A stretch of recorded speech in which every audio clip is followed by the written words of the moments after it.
এই শীতে দুদিনের ছুটিতে কোথাও ঘুরতে যাওয়ার কথা ভাবছেন? চলুন তাহলে আজ আপনাদের শোনাই আমাদের দুদিনের পুরুলিয়া ট্যুরের গল্প। এই ভিডিওতে থাকছে আমরা কিভাবে পুরুলিয়া পৌঁছালাম, কোথায় থাকলাম, কোথায় কোথায় গেলাম, কতই বা খরচ পড়লো, সেই সব কিছু। নমস্কার, আমি অদিতি। আমি রত্নদীপ। বোহেমিয়ান স্টোরিজ এর নতুন একটি পর্বে সকলকে স্বাগত। চলুন তাহলে শুরু করা যাক পুরুলিয়া ভ্রমণের প্রথম পর্ব।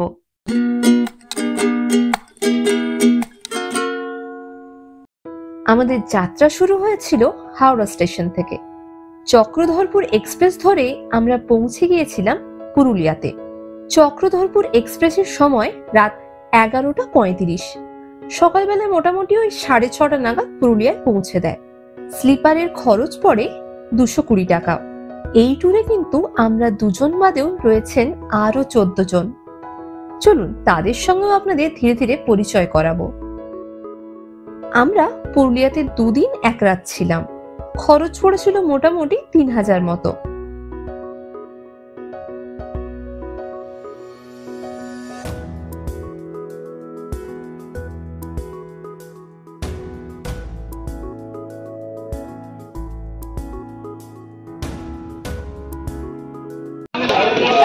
আমরা এখন পুরুলিয়া স্টেশনে, তো আমরা পুরুলিয়ার পর ঘুরবো, অযোধ্যা পাহাড়ের দিকে যাবো। স্টিল নাও আমরা পুরুলিয়া স্টেশনে সবে নেমেছি। এই হচ্ছে চক্রধরপুর এক্সপ্রেস। বেশ লেট, 45 মিনিট। আমাদের কিন্তু আগে থেকে গাড়ি ঠিক করা ছিল। লাগেজপত্র গুছিয়ে এবার আমরা উঠে বসলাম গাড়িতে। গন্তব্য অযোধ্যা পাহাড়। রাস্তার দুধারে পলাশের বন, আবার কখনো পাথুরে লাল মাটি, আবার কোথাও কোথাও গ্রামের শান্ত নিরিবিলি জীবনযাপন দেখতে দেখতে আমরা চলেছি অযোধ্যা পাহাড়ের উদ্দেশ্যে। আমরা পুরুলিয়া থেকে ব্রেকফাস্ট করে এখন চলেছি অযোধ্যা পাহাড়ের দিকে। আমার পেছনে এইদিকে আলাপন্দা রয়েছে, আর এদিকে কাকিমা, বর্ণালী কাকিমা রয়েছে, আর ওইদিকে পারমিতা, আর ওইদিকে আমাদের ছোট্ট সদস্য, আর তার পিছনে যাই দেখা যাচ্ছে ওইদিকে রিমি রয়েছে, আর তার পিছনে বিমলদা, আর এদিকে যার আগে থাকার কথা সে সবচেয়ে পিছনে রয়েছে অদিতি, আর তার পাশে রয়েছে আরেক কাকিমা। আমরা সবাই এখন চলছি অযোধ্যা পাহাড়ের উদ্দেশ্যে। পিছনে আরেকটা গাড়ি রয়েছে, সে গাড়ির ভিডিও পরে হবে।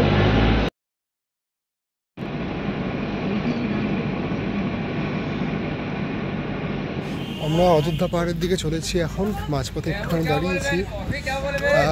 ব্রেকফাস্ট করা হয়ে গেছে। ব্রেকফাস্টে কচুরি আলুর তরকারি ছিল, আর তার সঙ্গে একটা মিষ্টি। এখন আমরা চলেছি, এই দূরে পাহাড় দেখা যাচ্ছে।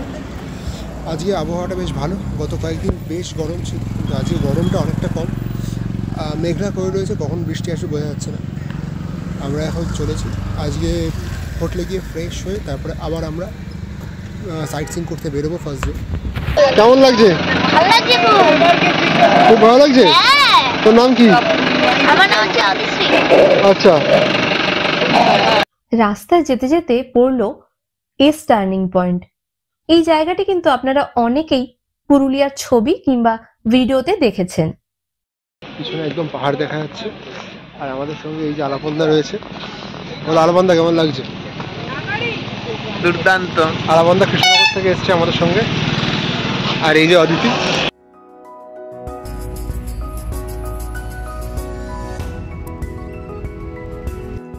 এই হচ্ছে অযোধ্যা পাহাড় ইউথ হস্টেল। আজ এবং আগামীকাল এই 2 দিন আমরা কিন্তু এখানেই থাকবো।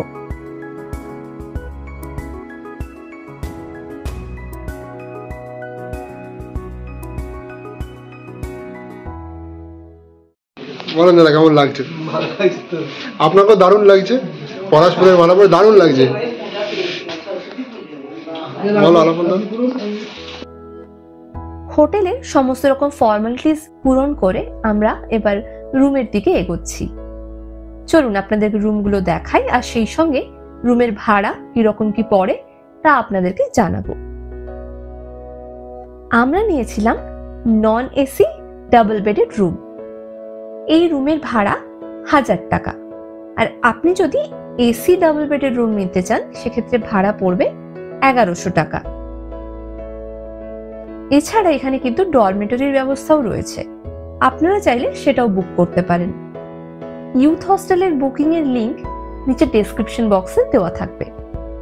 এই হচ্ছে আমাদের রুমে সব রকমের মডার্ন অ্যামেনিটিস রয়েছে, এসিও রয়েছে। যদি আপনারা এসি ব্যবহার করেন সেক্ষেত্রে এক্সট্রা চার্জেস দিতে হবে। বাথরুমে গিজারের ব্যবস্থাও রয়েছে। আর এপাশে দেখুন ওনারা কিন্তু প্রোভাইড করেছেন ব্ল্যাঙ্কেট। অযোধ্যা পাহাড়ের এই ইউথ হস্টেল নিয়ে আমরা একটি বিস্তারিত ভিডিও পরে চ্যানেলে আপলোড করব। সেই ভিডিওর নোটিফিকেশন পেতে এখন থেকে কিন্তু চ্যানেলটা সাবস্ক্রাইব করে রাখুন। এবার ফ্রেশ হয়ে আমরা বেরিয়ে পড়লাম আমাদের প্রথম গন্তব্যের উদ্দেশ্যে। আজ প্রথমেই আমরা দেখে নেব মুরগুমা ড্যাম। ফের রাস্তার দুধারে আগুন রঙা পলাশ দেখতে দেখতে আমরা এগিয়ে চলেছি।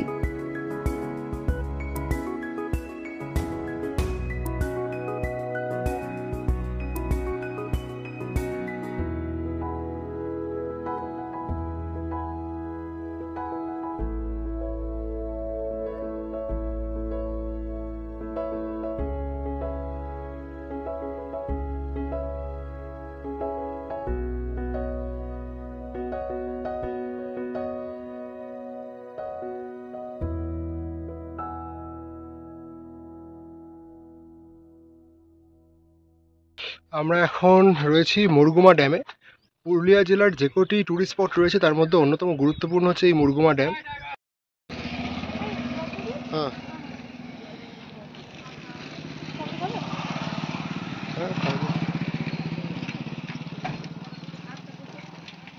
টাকা এসবই দিস না কিন্তু আমার অফিস জানে আমি জ্বরে উল্টো পড়ে আছি।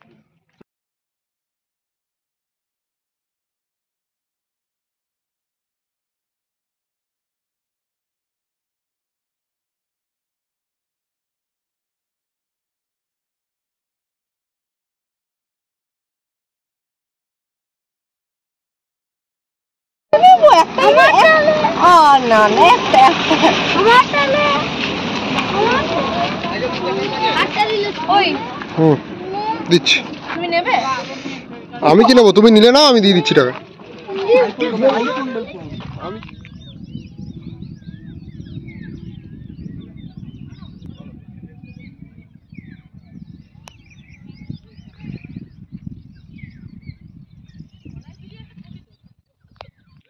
এই জায়গাটি অসাধারণ এবং এই যে ওপর দিকটা আছে, ওপর দিকটাও খুব সুন্দর ভিউ রয়েছে।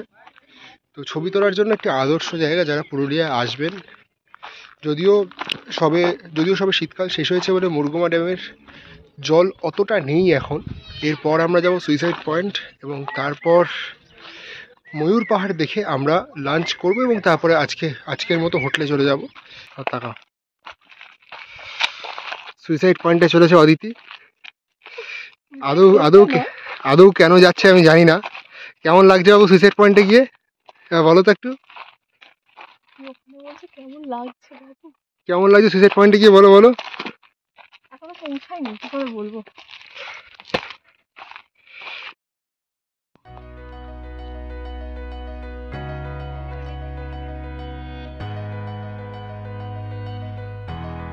মুরগুমা ড্যাম দেখে এখন আমরা চলে এসেছি সুইসাইড পয়েন্টে। জায়গাটা কিন্তু এক কথায় অপূর্ব।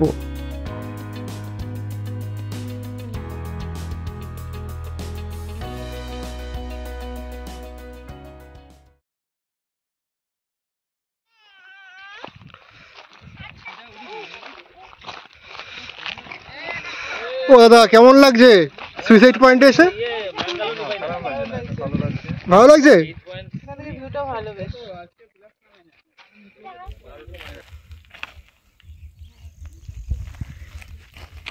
মুরগুমা ড্যাম দেখে এখন আমরা সুইসাইড পয়েন্টে এসেছি। ভীষণ সুন্দর, পেছনের যে সিনারিটা আপনারা দেখতে পাচ্ছেন, অসাধারণ একটা ভিউ এখান থেকে পাওয়া যাচ্ছে।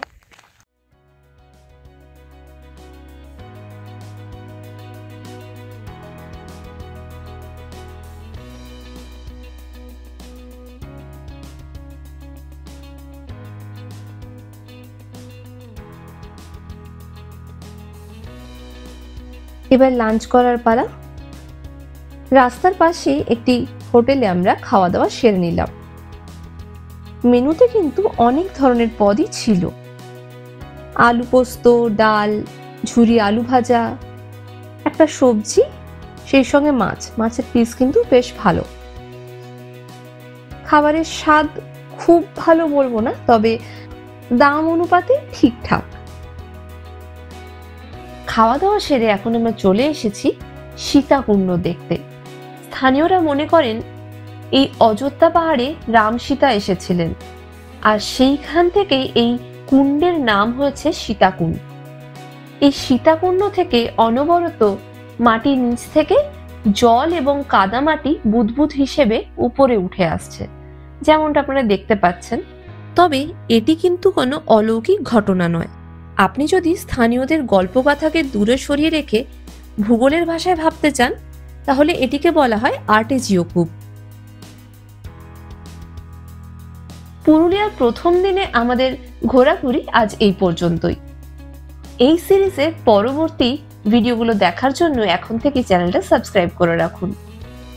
আমাদের আজকের ভিডিওটি আপনাদের কেমন লাগলো তা অবশ্যই কিন্তু কমেন্ট করে জানাতে ভুলবেন না, আর ভালো লাগলে অবশ্যই একটা লাইক করবেন।